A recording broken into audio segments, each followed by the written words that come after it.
Salut à tous, bienvenue dans le Squeak Talk, le premier Squeak Talk de l'été. Donc j'ai été sérieux en haut, un petit peu moins en bas, hein, vous allez voir sur le plan large, c'est l'été, voilà. On a pris la tenue déjà pour être un petit peu tranquille. Bonjour Nicolas Bayou. Salut Fred, il n'y a que toi qui a ce style-là et j'adore. Voilà, mais toi tu as été sobre, tu as été tranquille. C'est mon image. L'été arrive, est-ce que Nils, qui est avec nous aujourd'hui, Nils Onimus, bonjour, est en tenue été ou pas aussi? Un petit peu. Ah, attention, suspense, est-ce que... non, oui, je suis en tenue d'été et puis j'ai sorti aussi les maillots qui font été, Los Angeles, Miami, on est sur la plage. Miami. On est un peu sur la plage, tu vois. Mais Nils, comme il est jamais filmé en bas, on voit pas, mais il est tout le temps en short en fait. C'est ça, il y a des gens qui se demandent depuis le début si je suis en caleçon ou pas. Non, la réponse est non.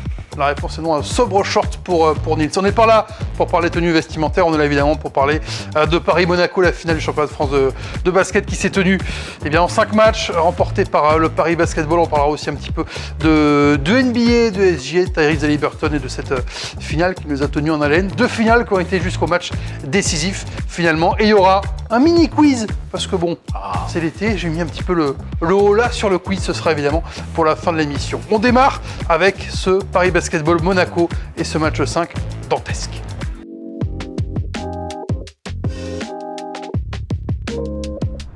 Le Paris Basketball qui a donc été sacré champion de France pour la première fois de son histoire, empêchant Monaco de faire un triplé au terme d'un match 5 qui a été formidable, une série qui a été magnifique. On peut presque la comparer, Nico, au Monaco-Barcelone des quarts de finale d'Euroleague. 2 matchs gagnés facilement par l'équipe à domicile. L'équipe à domicile ensuite sur les matchs 3 et 4 qui réagit fortement. Et puis un match 5 homérique, ça a été beau. Ouais, sur le scénario, effectivement, ça ressemble au quart Monaco-Barcelone, avec une équipe de Monaco dans les cordes, hein, très très décevante sur les 2 premiers matchs, qui se rachète un peu, malgré toutes les péripéties, l'absence de Mike James, la blessure de Daniel Theis, et puis un match 5 plein.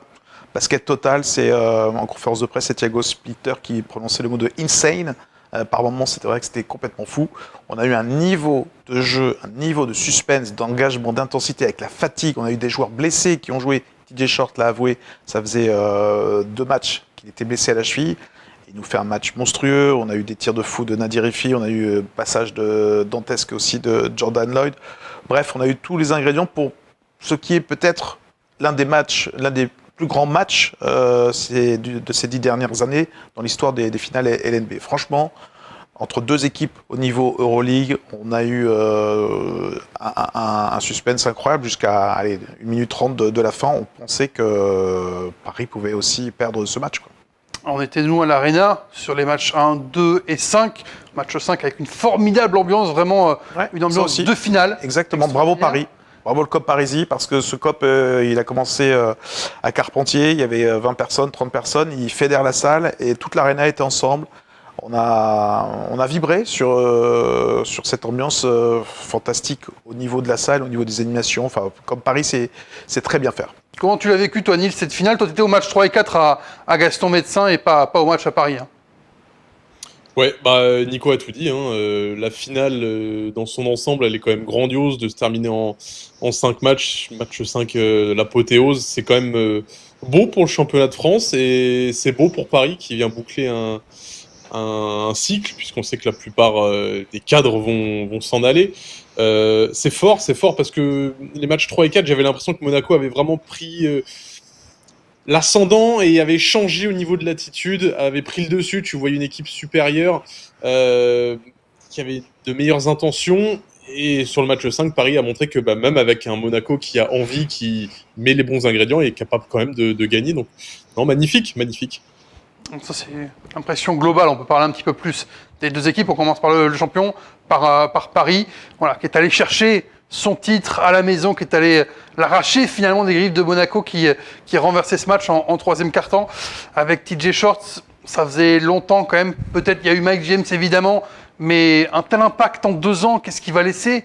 TJ Short à Paris, 2 titres de MVP, le MVP de l'Eurocup, ce quart de finale d'Euroleague. Il y a une marque indélébile que va laisser TJ Shorts, comme peu de joueurs ont su le faire en championnat de France.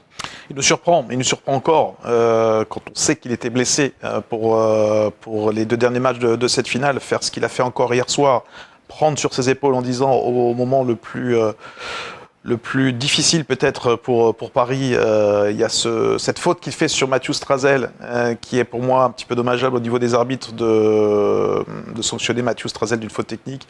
Voilà, c'est lui qui remet encore Paris dans le droit chemin. Au niveau statistique, il fait une finale absolument incroyable. Tu parlais de Mike James. Moi, j'ai envie de te citer d'autres joueurs qui ont marqué comme ça les finales ou le championnat de France, un Delaney Rudd. Voilà, il va effectivement rentrer dans la légende du basket français. Tous les titres qu'il a apportés au Paris Basketball, sa manière de jouer. Voilà, et c'est ce côté un petit peu, mais non, c'est pas possible. À chaque action, on se dit, mais c'est pas possible. Mais si, il le fait. Il est tellement fort face à un grand, face à un petit. Il va user de tous ses artifices, toute sa polyvalence pour aller marquer, quoi. Delaney Rudd, meneur mythique de l'Asvel dans les années 90. Nils, c'est peut-être pas ton point de référence forcément, Delaney Rudd, mais est-ce que tu vois peut-être d'autres joueurs qui ont eu cet impact-là en France? Non. La seule référence, c'est parce que il y a une petite similarité, c'est David Holston avec Dijon quand ils gagnent la Leaders Cup, quand ils ont cette grosse équipe, parce qu'au niveau taille et parce que tu te dis mais comment il arrive à faire ça, mais c'est pas autant, c'est pas sur une si grande scène comme l'a fait TJ Shorts en Euroleague. C'est exactement ce que Nico sur les matchs 3 et 4, moi il y a des actions, je regardais, je me disais mais comment il fait ça, c'est énorme. Le truc, c'est qu'il va laisser une marque indélébile à Paris. Il faut que Paris arrive à capitaliser dessus. Là, il y a une hype. Paris, c'est bien. Et j'ai peur que si tout de suite le club n'en branche pas, et pour ça, ça va être de mettre de l'argent, d'aller chercher d'autres joueurs qui aujourd'hui ont envie de venir à Paris parce que Paris s'est fait un nom. J'ai peur que le soufflet retombe et que derrière, tu retrouves jamais la même hype, quoi. Moi, je serais Paris. Enfin, après, c'est une question de possibilité aussi, mais il faut capitaliser dessus. Là, ce qui t'a créé, c'est quelque chose sur lequel il faut capitaliser à tout prix. Le plus dur, c'est de durer. L'art, c'est de durer. L'art de durer, disait Perseillant. Perseillant, Perseillant. Effectivement, l'art, c'est de durer, et c'est le plus dur qui commence peut-être pour Paris avec le départ de TJ Short, de son coach.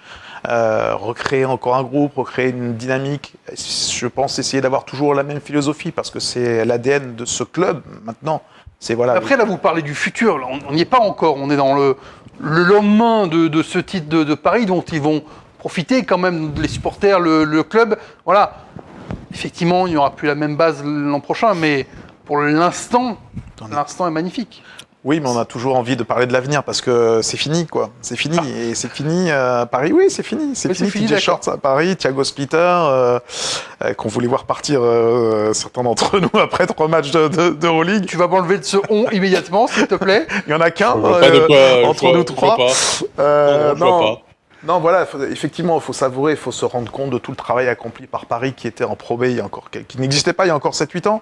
David Kahn, ses premiers mots quand il a repris le club, c'est « je veux gagner l'Euroleague ». Et pas à pas, il construit l'Eurocup, déjà la montée en Pro A, l'Eurocup, être en finale l'an passé, gagner cette saison. Donc j'imagine qu'il a des ambitions pour l'avenir, mais effectivement, on peut très bien s'arrêter quelques instants pour saluer tout le travail de cette équipe qui, grâce à la salle, parce que beaucoup de choses partent de l'Adidas Arena. Tu fais le match avec Carpentier hier, je ne sais pas si on prend autant un kiff, s'il y a autant de monde, s'il y a autant cette hype autour de Paris, on voit Omar Sy investir dans le club. Donc c'est une réussite totale au niveau français. Il y a beaucoup d'avantages. Évidemment, le nom Paris fait que, la salle également, mais ça, c'est pas nouveau. Quand tu as une nouvelle salle, quand tu as une salle qui peut attirer des gens, tu peux enclencher une dynamique. Je ne vise personne, mais on sait que voilà, des équipes qui ont fait de nouvelles salles, je pense à Orléans avec Comet qui fait 10 000 places, enclencher une dynamique, même s'ils n'ont pas réussi pour l'instant à remonter en Betclic Elite. On voit que beaucoup d'équipes, Cholet qui va faire sa nouvelle salle dans quelques années, savent que c'est un outil qui est essentiel aujourd'hui. Effectivement, cette Adidas Arena, fatigué un petit peu aujourd'hui, elle est presque sous-dimensionnée finalement maintenant. Ouais. Tu te dis, 10-12 000, ça aurait presque été pas mal. Élément de comparaison, l'Asvel a une nouvelle salle, on ne sent pas du tout la même dynamique. Parce qu'ils y vont pas. C'est que pour certains matchs d'Euroleague ou certains gros matchs de championnat, là Paris a fait une totale réussite. Le titre, la salle, la hype, le jeu particulier. Qu'est-ce que tu peux faire de plus ? Pas grand-chose. À Paris, c'est tellement difficile, ça fait tellement longtemps qu'on se dit le basket à Paris, ça ne marche pas. Il y a tellement de concurrence, c'est compliqué. Il y en a qui ont essayé, ils s'en sont mordus les doigts. Là, c'est parti, là. Là, c'est parti, concrètement, c'est parti. Et premier titre pour une équipe parisienne depuis 1997 et le PSG Racing. Cette équipe de Paris, évidemment, il y a TJ Shorts, il y a Nadir Hiffi aussi, on aime ou on n'aime pas, mais il y avait un flair, il y avait quelque chose, Nils. Toute cette saison, on les a vus en Euroleague sur ce week. Voilà, il y avait quelque chose que, je ne vais pas dire que les autres n'avaient pas, mais il y avait vraiment... On peut le dire, franchement, ils ont apporté un vent de fraîcheur incroyable. Toute la folie qu'ils apportent. Effectivement, qu'on soit fan ou pas d'un joueur comme Nadir Hiffi, mais quand même, on peut rendre grâce à ces paniers extraordinaires. Il fait rentrer le basket français et cette équipe de Paris dans une dimension qu'on n'a quasiment jamais vue, quoi. Je trouve qu'il est électrisant, Nils. Il y a vraiment, voilà, un joueur comme ça, tu fais... Oui, il peut te faire une série ratée, mais il peut te mettre 2 tirs qui changent totalement un match. Je pense que c'est un joueur indispensable quand tu veux aujourd'hui avoir une équipe qui plaît et qui va loin, tout simplement. Je trouve qu'il est très bien avec le jeu de Paris, surtout en fait Nadir Hiffi est autant Paris que ne l'est TJ Shorts. Il a pris une dimension énorme, mais c'est toute cette équipe au final c'est un tout, c'est la bande de potes, c'est les mecs dans le vestiaire dans le couloir qui se font leur délire, qui avant le match sur l'échauffement, c'est un peu comme Usain Bolt, là, cette détente et t'as vraiment l'impression que tu t'identifies à eux en fait parce que c'est des potes qui jouent au basket, qui sont là pour prendre du plaisir. Ils ont cette identité forte. Quel bon coup quand même d'aller chercher cette équipe de Beaune là, ces joueurs qui étaient à Beaune. C'est ça aussi qui fait la différence pour Paris et c'est eux qui te portent ton projet pendant ces 2 saisons où ils ont tout gagné. Eurocup, Coupe de France, Leaders Cup, championnat. En 2 ans, ils ont pris les 4 titres. Bon, ils manquent que l'Euroleague, mais bon, on va peut-être pas être trop gourmand non plus. Ils perdent contre le champion. Il y a quand même un quart de finale en Euroleague face à Fenerbahçe qui ne leur a rien laissé. Et juste pour rajouter un petit mot sur Nadir, moi j'ai le sentiment qu'il a une énorme marge de progression parce qu'on aime ou pas son jeu, encore une fois, mais s'il cadre un peu plus les choses, s'il devient un peu plus shortien, avec quelques coups de folie, je pense qu'il peut être vraiment un joueur total pour leader une équipe en espérant le voir rester à Paris. Paris, Monaco, il y avait des rumeurs sur Nadir Hiffi. On verra évidemment cet été, on aura le temps de réagir au transfert ou non de Nadir Hiffi ou de sa re-signature à Paris. On verra. Il a que des bons problèmes. C'est ce qu'il a dit en conférence de presse maintenant après sa très grande saison. Dites-nous ce que vous avez pensé de la saison du Paris Basketball en commentaire évidemment si vous nous regardez sur notre chaîne YouTube. Avant de passer à Monaco, moi je voulais dire bravo aux 2 équipes quand même sur ce match 5 parce que elles ont mis les tripes sur la table. Tout le monde a mis tout ce qui restait sur ce match 5. Voilà, si Paris est aussi un champion formidable, c'est parce que Monaco a opposé une résistance incroyable. C'est un peu bateau, mais vraiment, c'est ce qu'on a ressenti hier, d'avoir un match extraordinaire des 2 côtés, d'avoir un Okobo, Lloyd qui se sont jetés dans la bagarre parce qu'il n'y avait plus que ça à faire. Et vraiment, c'était grand à regarder, j'ai envie de dire, d'un point de vue extérieur, c'était vraiment magnifique. Monaco. Ils ont fini à 7. Ils ont fini à 7 avec Jaron Blossomgren qui a essayé, qui n'a pas pu, dès les premières minutes, on a vu qu'il était différent, il était blessé du match précédent. Mais ouais, c'est fort, ils ont manqué un peu de lucidité, moi, je trouve, sur la fin, de ne pas assez s'appuyer sur Jordan Lloyd qu'on a revu. On a revu le Jordan Lloyd, une sorte de résurrection qui a permis à Monaco de rester dans le match en première mi-temps. Et je trouve qu'on l'a oublié. Et Monaco qui termine sans titre cette saison, mais finaliste du championnat. Finaliste de Leaders Cup, demi-finaliste de la Coupe et finaliste de l'Euroleague, Nils. J'avais demandé ce que vous en pensiez. Est-ce que le fait d'avoir pas de titre, c'était une saison ratée pour Monaco moi, je dis non, mais vous? Moi, je pense que c'est raté parce qu'un titre, ça change totalement ta saison si tu es champion de France. Hier, ça change ta saison. Tu es champion de France, tu étais en finale de l'Euroleague. Mais l'un va pas sans l'autre. Là, je trouve que le fait de perdre, de pas avoir de titre, c'est un beau parcours, voilà, mais tu ne seras pas dans les bouquins. Tu seras le finaliste et tu ne seras pas le champion, que ce soit en Euroleague ou en championnat. J'ai du mal à mettre le curseur, parce que la finale de l'Euroleague te met un tel bonus, mais effectivement, tu n'as pas ce nom dans le livre. Effectivement, tu n'as pas Monaco, champion, qui a la coupe. Mais raté, c'est un peu dur, parce qu'aussi, il y a le scénario de cette finale. Tu aurais perdu 3-0 en finale contre Paris, là. Raté, je pense que ça correspondait. Là, tu perds 3-2, les armes à la main, vraiment, en donnant Enfin, vraiment, mais tout ce que tu pouvais sur ça se jouait une possession, un tir d'Nadirifi, un tir d'Nadirifiesque sur la dernière minute 30. Rater, c'est dur, même si ça correspond peut-être à une réalité. C'est pas une saison aboutie, disons-le. C'est pas une saison ratée, mais c'est pas une saison aboutie. Il manque un titre. Moi, je trouve que le mot abouti, tu vois, il est pas juste parce que la finale Euroleague, pour le coup, c'est un sacré aboutissement. Mais comme disait Fred, tu perds en finale sur un match 5, hyper serré, face à une autre équipe Euroleague qui était dans le top 8, dans le top 10. Pour être exact. T'as joué en demi-finale face à l'Asvel, une autre équipe d'Euroleague. Dans le top 8, ils ont fini 8ème, pardon, à Paris.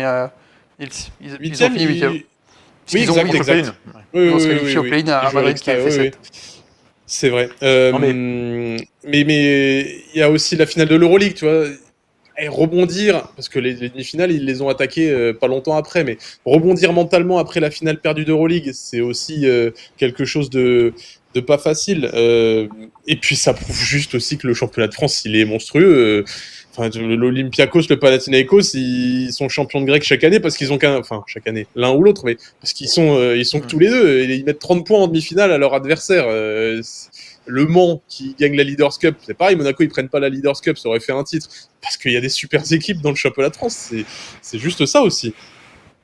Ouais, moi je dis pas abouti parce que pour aller au bout, il faut aller au titre, et pour moi c'est crucial. Et ensuite pas abouti parce que dans le jeu, il m'a manqué des choses. Sur la finale de l'Euroleague, on a retrouvé le mauvais visage de Monaco, hier aussi par moment, donc t'as pas eu la quintessence de ce groupe avec un Daniel Theis, avec un Mike James qui était absent sur la finale du championnat de France, donc c'est pas abouti pour moi. L'apogée, c'est la demi-finale d'Euroleague contre l'Olympiakos. Oui. Cette saison. Moi, oui. Moi, on en a déjà parlé, mais moi, je suis pas d'accord quand on dit que la finale, elle était pas bonne de Monaco. Mais on en a déjà parlé dans le dernier de la saison. Pour toi, l'apogée, c'est la finale ? C'est ça que tu veux dire, finalement ? C'est d'y être et de pas être si loin. Ils prennent pas une rouste, ils craquent dans le dernier carton. C'est genre une première finale, ils sont pas complètement à côté de la plaque. Oui, quoi. mais après c'est de la sémantique. Mais pour moi, l'apogée, c'est quand tu es champion d'Europe, quand tu vas au bout. Ouais, mais là, ça, c'est les scénarios idéaux. C'est le scénario. Avant de gagner, il faut aller en finale. C'est une première finale. Le Paris avant d'être champion. Le PSG c'est pour ça que c'est avant pas d'être abouti. champion. Parce que si tu dis que c'est abouti, c'est fini. Pour moi, l'aboutissement, ça sera d'aller chercher le titre la saison prochaine. Mais tout dépend du futur de cette équipe. Mais le projet avance. T'as franchi un pas dans ton objectif suprême, l'objectif suprême de Monaco, c'est l'Euroleague. Oui. Vous nous dites, est-ce que vous considérez que la saison de Monaco est ratée ou pas après cette finale perdue face à Paris ? On a retrouvé Okobo, on a retrouvé Jordan Lloyd quand même sur le match 5. Parlons rapidement des individualités de Monaco, puisque évidemment il n'y avait pas de Mike James, pas de Daniel Theis blessé sur cette finale. Un Daniel Theis aurait quand même changé beaucoup les choses probablement. Bien sûr, parce qu'on l'a vu, on a vu les limites du small ball par moment dans ce jeu. Daniel Theis aurait effectivement apporté beaucoup dans le jeu offensif de Monaco et aussi peut-être un petit peu défensivement. Mais c'est clair que les absences ont pesé lourd au bout d'un moment. Le manque de lucidité, j'en parlais. Le fait de jouer très peu à l'intérieur. Heureusement, ils ont pu compter sur Mam à certains moments. On a vu que Spanoulis a changé son plan en mettant Mam. On a vu Mam comme deuxième meneur, quasiment en relais, pour servir Diallo, pour servir Lloyd. Et là, ça a changé le match. À la Boris Viau, finalement, même j'allais dire. Ouais. Et puis, un mot sur Terry Tarpey, parce qu'il a craqué en conférence de presse après le match. MVP du cœur de beaucoup, Terry Tarpey, qui a fait 14 points et quasiment 20 dévals, je crois, sur ce match 5. Voilà, qui a eu l'impression, qui a dit en conf de ne pas avoir fait partie finalement de ces équipes championnes de France en 2018 avec Le Mans, avec Monaco l'an dernier, et qui veut aller chercher ce titre. Un Terry Tarpey, ça pose la question de l'utilisation d'un Terry Tarpey tout au long de la saison. Il a été exceptionnel sur ce match 5. Qui peut critiquer Terry Tarpey ? Personne. On l'utilise un peu n'importe comment dans ce club depuis qu'il y est. Et hier, il montre à quel point c'est un joueur essentiel, un soldat. Effectivement, il a fait un match de MVP dans le combat, dans le sacrifice. Et de le voir en pleurs en conférence de presse s'effondrer parce qu'il dit voilà, je veux tout donner pour gagner ce titre. L'an passé, j'ai joué 1 minute 30. En 2018, quand il est avec Le Mans, il est blessé. Il veut participer à l'histoire du club où il est. Et il a tout donné, je le répète encore une fois hier, mais il était fantastique, quoi. Il était fantastique, il s'est jeté plusieurs fois par terre. C'était un chien, quoi. C'était un chiffonnier sur le terrain, Terry Tarpey. Et hommage à ce joueur qui est forcément hyper sympathique, hyper humain, et de le voir craquer comme ça, bravo à lui, parce que tout ce qu'on lui souhaite maintenant, c'est d'être champion l'année prochaine. Nils, moi j'ai envie de dire à Monaco, ne recrutez pas à ce poste-là. Vous avez Terry Tarpey, en fait. Ouais, ça peut être un bon backup d'Alpha Diallo. Je suis d'accord, je pense qu'il a montré qu'il pouvait apporter. Je pense qu'il peut apporter encore plus en attaque. Le manque de confiance accumulé sur les 2 dernières saisons ne doit pas aider de ce côté-là.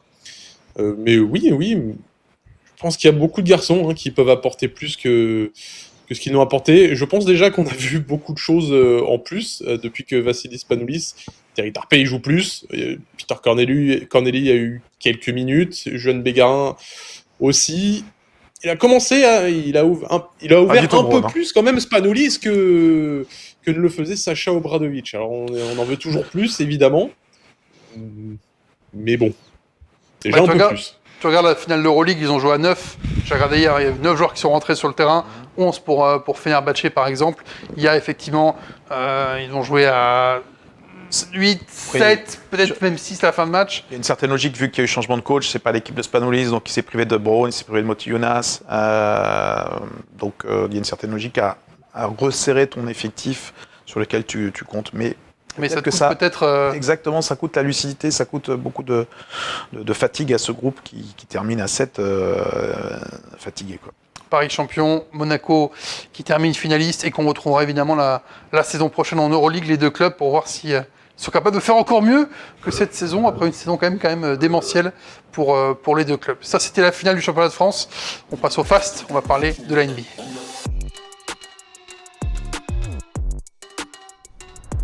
3 questions à poser sur la NBA, 2 sur la finale et 1 sur les transferts qui ont déjà commencé, les trades qui battent leur plein avant la draft de cette nuit. On aura peut-être plein de Français qui seront sélectionnés. D'abord sur la finale, ce match 7 entre OKC et Indiana, cette saison de Shai Gilgeous-Alexander, MVP de la saison régulière, meilleur marqueur, MVP des finales et le titre.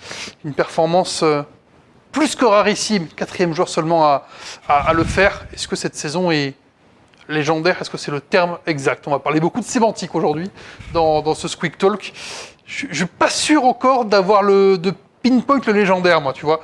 Est-ce que c'est trop t'as oublié MVP de la conférence Ouest. On s'en fout, ça. MVP de la conférence... Non, c'est pas le plus important. Non, en tout cas, il inscrit son nom très haut, déjà, je trouve, pour un premier titre, une saison absolument remarquable.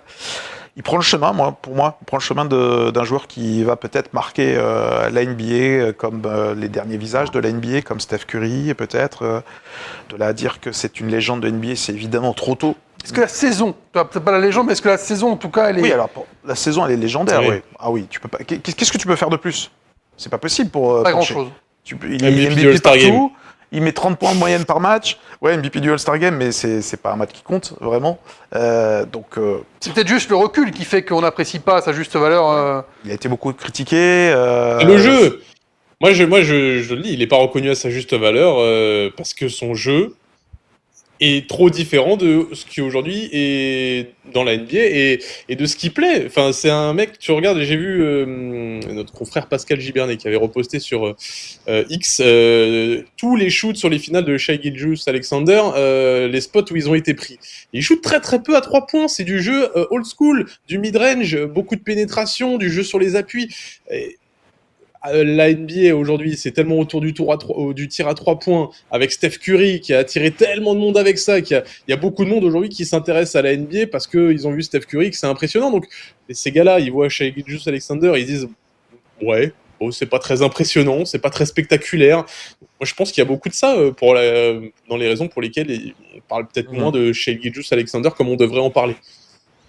Oui, ça nous rappelle effectivement le parallèle avec Jordan. Il a à peu près le le même jeu. Et puis, je suis d'accord avec toi sur ce côté anachronisme, mais en plus, c'est un joueur qui fait jouer les autres. Sur le dernier match, il fait son record de passes, 12 passes. Donc voilà, il y a le binôme avec Williams. Donc c'est pas non plus un James Harden qui va dans l'extrême sur certaines. Là, tu prends un joueur qui n'a pas gagné le titre, donc voilà. Oui, déjà. Non, mais si on parle du jeu, ouais, il a une panoplie assez incroyable chez Gilgeous-Alexander. Donc, moi, je suis d'accord sur le fait qu'on peut nommer cette saison légendaire. Je pense que l'histoire et le recul, 5, 10 ans, nous rendra hommage à Shai Gilgeous-Alexander.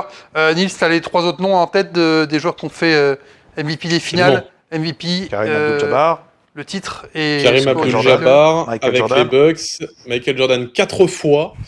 Et Shaquille O'Neal une fois en 99-2000.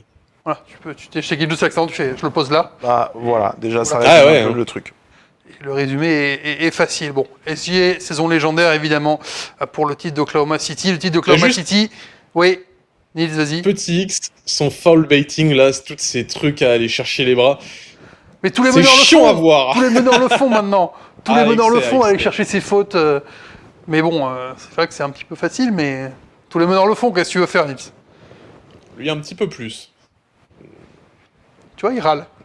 Il râle un peu Non, quand même. mais moi ça, je retiens pas ça, tu vois. C'est légendaire, c'est un joueur incroyable. Mais quand tu ouvres les réseaux le matin et que tu vois ces clips avec toutes ces moves pour aller chercher les fautes, tu soupires un petit peu quand même.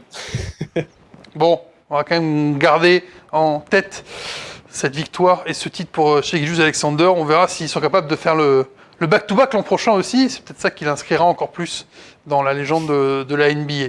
Lui, il s'est inscrit dans la légende et le cœur peut-être de beaucoup de fans. Tyrese Haliburton avec son run incroyable et cette blessure en playoffs, enfin sur le match 7, ce talon d'Achille qui seront, on a vu et revu revu l'image à n'en plus finir.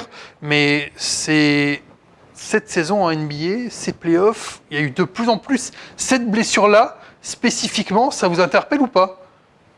Bien sûr.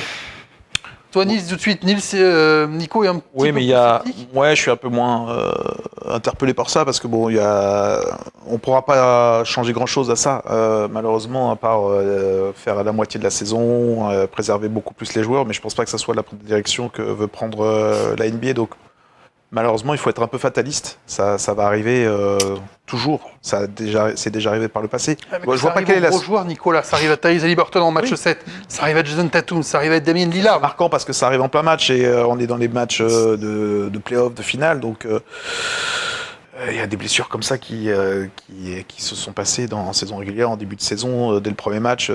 J'ai plus les noms en tête, mais voilà. Pour moi, rien de nouveau. Malheureusement, comment protéger les joueurs? C'est ça la question, en fait. Comment faire? En faisant moins de matchs, c'est très très clair. C'est le combat qui mène à distance, mais de Georges Eddy depuis tellement d'années, de raccourcir ses saisons régulières. Enfin, non seulement il y a la longueur des saisons, mais dans un jeu qui est de plus en plus physique, de plus en plus intense, et surtout avec un rythme de plus en plus important. Les possessions par match, ça a jamais... J'ai été me chercher les petits chiffres. Cette saison, il y a 28 des 30 équipes qui jouent à plus de 100 possessions par match. Il y a 20 ans, il n'y en avait aucune. Le maximum, c'était 96 possessions par match.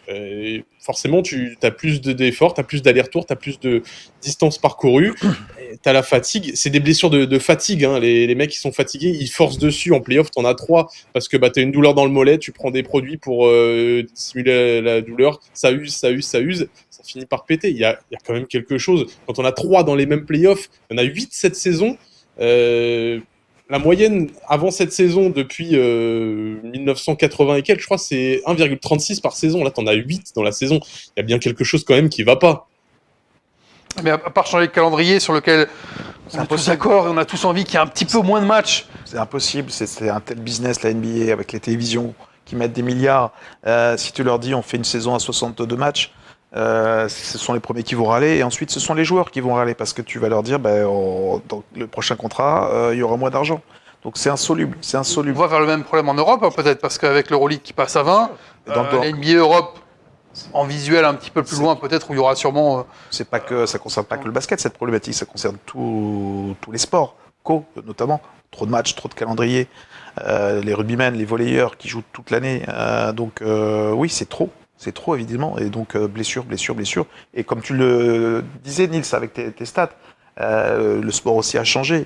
L'intensité, la vitesse, le côté athlétique des choses. Évidemment, tout ça progresse, mais on abîme les corps. On abîme les corps. Voilà, de plus en plus. Sachant comme tu qu'en l'as dit, plus, hein. on est à l'époque où les joueurs n'ont jamais pris autant soin de leur corps, De leur dans hygiène. l'alimentation, dans la récupération, où il n'y a jamais eu autant de technologie sur les soins. C'est quand même alarmant. Enfin, moi, je suis d'accord avec toi, Nico, c'est du business, machin, et la NBA, mais au bout d'un moment, ton produit, ta marchandise, c'est tes joueurs. Donc, si tu prends pas soin de ta marchandise, il y a un moment où ton produit, bah, il va plus sa valeur va décroître, quoi. Et ça restera un what if sur cette finale parce que Tyrese Haliburton était parti pour un très très gros match, un très très joli match. Il était parti sur des super bases. Et effectivement, cette image-là sera peut-être aussi l'image qui restera de ce match 7 des finales NBA. Une dernière question sur la NBA avant de passer au mini-quiz de ce premier Squeak Talk du Summer. Kevin Durant à Houston, ça vous intéresse ou pas ? C'est pas dans mes priorités pas ton ADN, d'actu, c'est de la routine NBA. Après, c'est un grand nom quand même. Le projet, il a l'air cohérent à Houston de prendre Kevin Durant, même s'il a 37 ans. Ah, d'accord. C'est un joueur. T'es pas d'accord, ça? Ah, il n'est pas d'accord, Non, mais il moi, va te répondre. Après, Vas-y, attends, vas-y. mais j'ai pas fini. Il y a un mais, il y a un gros mais. C'est un joueur qui est quand même à 26 points, qui est un formidable joueur qu'on adore tous. Enfin voilà, KD, avoir joué, c'est magnifique. Moi, je regrette deux choses. C'est qu'il change tout le temps.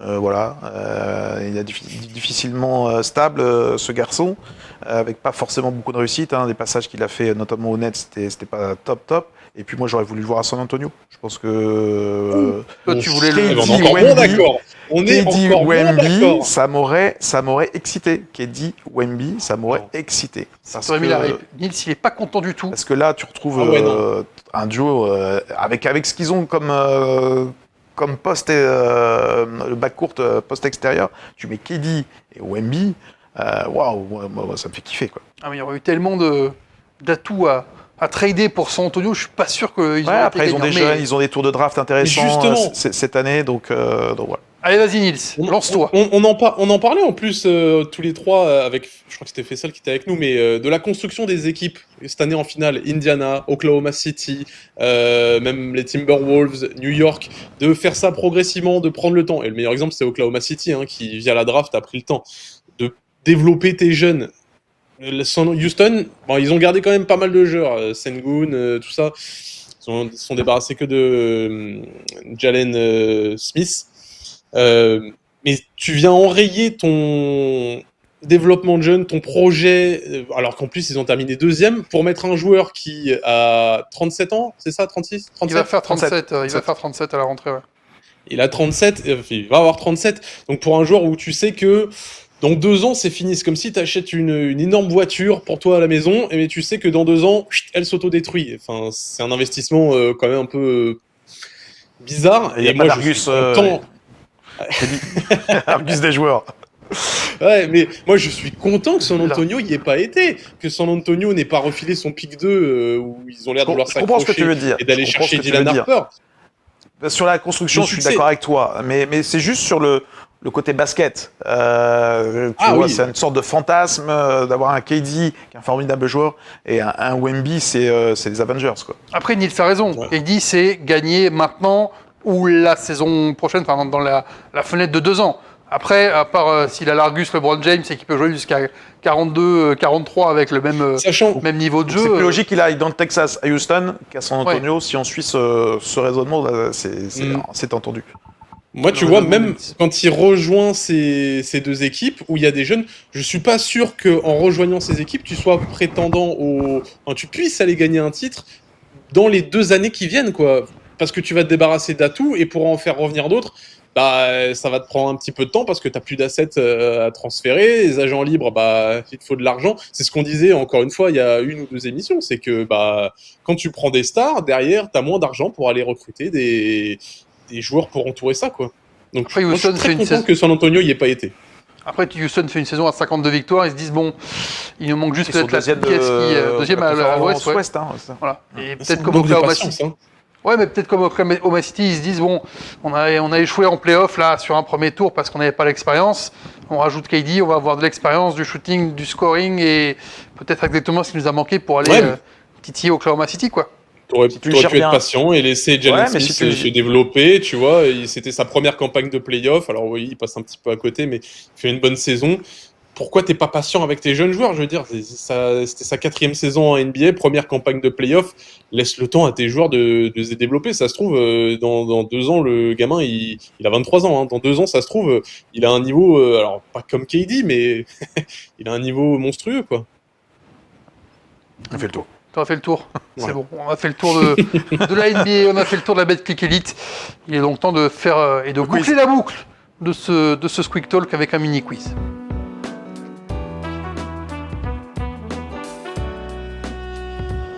Mini quiz cette semaine, parce qu'on a été mollo. J'en ai fait toute la saison. Je vous avoue, j'ai été un petit peu feignant, mais ça fait du bien aussi. Je vous ai fait 3 questions rapides, C'est pas- faciles. C'est pas la Faut durée, prendre c'est pas la vos- durée qui compte, c'est la qualité en plus, de toute façon. Je te laisse mettre de tes paroles, Nils. On prend l'ardoise. Prends ta petite Est-ce que t'as investi dans tablette une ardoise où tu vas nous sortir ton vieux cahier de brouillon de CM2 Nils? Je sais pas, est-ce qu'il a sorti son cahier de vacances? Non, pas de cahier de vacances Non. pour Nils. Tiens, dites-moi et donnez-moi les 2 équipes qui ont empêché la France d'être championne d'Europe chez les femmes à l'Eurobasket Women sur les 5 finales perdues consécutivement entre 2013 et 2021. Il y a 2 nations qui ont battu la France en finale. À chaque fois, je vous demande de me donner On y va à la vitesse? non, on va écrire tranquillement, on va compter les points. 2 pays, question facile, qui ont battu la France en finale à chaque fois entre 2013 et 2021 à l'Eurobasket Women. L'horaire où on enregistre cette émission, la France est en demi-finale de l'Eurobasket Women, en lice pour une nouvelle médaille dans la compétition. On va retourner tranquillement, allons-y. La Serbie et la Belgique pour Nico, et pour toi Nils, ce sera Pareillement. la Serbie et la Belgique. La bonne réponse était évidemment la Serbie. Et l'Espagne. Ah, j'ai mis l'Espagne, j'ai effacé. Et ouais, bah c'était l'Espagne, Nico. Ah. C'était l'Espagne Ah, qui c'était en a battu. 2000, la Mais c'était Belgique. avant 2015 À chaque fois, c'était soit l'Espagne 3 fois, soit la Serbie qui ont battu la France en finale de cet Eurobasket. Un point pour nos 2 prétendants au titre de ce mini-quiz. duel. C'est un duel. Donnez-moi, à part Paris, évidemment hier soir, les 4 équipes qui ont été sacrées au match 5 en play-off du championnat de France de basket. Il y a 4 équipes qui ont réussi à gagner le titre lors du match 5. Quelles sont ces 4 t'as dit? équipes? Il y a 4 équipes, en plus de Paris, évidemment. D'accord. Sur l'histoire du championnat de France de basket, quelles sont les équipes qui ont été sacrées au match 5? Il y a 4 équipes qui ont été sacrées au match 5 en France. Je vois que Nico, que tu réfléchis abondamment. Il y a des équipes assez récemment hein, que vous pouvez trouver. Et puis il y a peut-être une équipe un petit peu plus piégeuse, parce que c'est un petit peu plus loin. 4 équipes en France qui ont gagné un match 5. C'était toujours en 5 matchs les finales en France? Oh non, mon cher Nils, ça n'a pas toujours Ouais, ça a été été en sur cinq un match sec à un C'est moment. moderne, ouais. c'est assez C'est moderne. depuis quand? Ouais, c'est pour ça. Hein. J'ai mis pas un nom très qui est longtemps. trop ancien, je pense. Alors, je vous donne un petit indice. Il a tout, Nico? Non, il m'en Non, manque il y a un. pas tout. Je vous donne un petit indice. Il y a effectivement 3 de ces 4 équipes, c'est plutôt récent. Mais il y en a une, en revanche, ça date des années avant le 21e siècle. Ah ouais. Il y en a Avant le 21e il y en a siècle. une avant le 21e siècle. D'accord. Parce qu'il y a eu quelques années où le format était en 5 manches avant le 21e siècle. Sinon, le format en 5 manches a été réinstauré, Nils, en 2014 ou 2013 d'ailleurs. De ma mémoire ne me fait pas défaut. Est-ce que vous avez ces Allez. 4 équipes? C'est bon pour Nico. Nils, est-ce que tu as ta réponse? Je tente, mais je suis pas convaincu. Également. J'ai mis un truc au hasard pour l'avant 21e siècle. Asvel, Le Mans, Chalon et Pau pour Nico. Asvel, Le Mans, Limoges et... Je vois pas ton dernier. Signe. Le Racing. Non, la bonne réponse c'est toi Nico. Asvel, Le Mans, Chalon-sur-Saône et Pau. Effectivement. Pau en 1996. Je savais qu'il allait avoir À un. l'Asvel. Pau dans une réponse. J'aurais dû le savoir qu'il y allait avoir Pau, évidemment. Je me suis dit, c'est le moment. Tu l'as pas glissé, Nils, c'est une erreur. C'est un sans faute, là. C'est un sans faute pour toi, Nico, effectivement.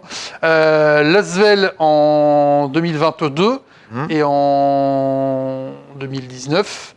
Ouais. Le Mans en 2018. Châlons en 2017 et Pau en 1996. 96, Voilà. avec Georges Murzan. C'est la French Team. Ouais, la Rigaudot, French Team en 96. Sonko, tout ça. Ok. Forest. Voilà les 4 équipes qui ont été championnes au match 5, en plus donc de Paris. Hier soir, tu fais 4 points, Nils a fait 2, ça fait 5-3 pour toi, Nico. Et vous allez me donner pour terminer les 5 franchises dans lesquelles a évolué Kevin Durant. C'est cadeau. Mais c'était un mini quiz, c'était vraiment pour le plaisir aujourd'hui de jouer ensemble. Et puis c'était pour le plaisir de voir Nils perdre également, ce qu'il n'a pas fait assez à mon goût cette saison dans les quiz. Les 5 franchises dans lesquelles a joué, et donc pas encore la Houston Rockets, hein, évidemment, puisqu'il n'y a pas joué. Kevin Durant, 5 franchises. Nico réfléchit. Il est très vite écrit, mais je sens qu'il en manque une. Il en manque une. Il en manque une. Ouais. Et Nils il rigole. Ouais, parce que je dis rien, parce que je vais rien dire, voilà. Parce que tu sais, celle qui manque à Nico. De toute façon, je gagnerai pas, ouais. Ah, on sait pas s'il fait une erreur, on sait pas. Hein. Allez. Allons-y, retournons. Les Golden State Warriors, les Brooklyn Nets, les Suns et OKC, c'est bon pour 4. Il manque Seattle. Mais il te manque Seattle, évidemment, les Seattle Supersonics, Avant. dans lesquels il a fait bien sûr. sa première saison. C'est donc Nico qui va quand même gagner ce quiz grâce à ses 9 points contre 8 pour Nils. Voilà. Petit quiz très tranquille, très facile pour terminer ce premier Squeak Talk de l'été. Désolé Nils, tu te rattraperas, je n'en doute pas. Sur les prochaines. Les matchs d'exhibition l'été ne m'intéressent que très peu. Mais bon, pour faire la prochaine fois, j'écrirai le quiz. Là, pas forcément eu le temps et la motivation non plus, mais prochaine fois, je prendrai le temps d'écrire le quiz pour le prochain Squeak Talk Summer. Ce sera le quiz de Nils la prochaine fois qu'on se retrouvera dans le plateau du Squeak Talk. On verra à quelle occasion, est-ce qu'on aura des trades, est-ce qu'on aura l'Eurobasket féminin à analyser. On sera avec vous tout l'été à intervalles plus ou moins réguliers, en tout cas pour parler du basket européen, du basket français, évidemment. Merci Nico, merci Nils. Merci Fred. Bonne fin de... On est quoi, juin ? Ouais, fin juin. C'est vraiment le temps de partir en vacances. Merci à Nathanaël Frey à la réalisation. Merci à vous d'avoir écouté, regardé sur YouTube ce Squeak Talk et on vous dit à très bientôt. Ciao.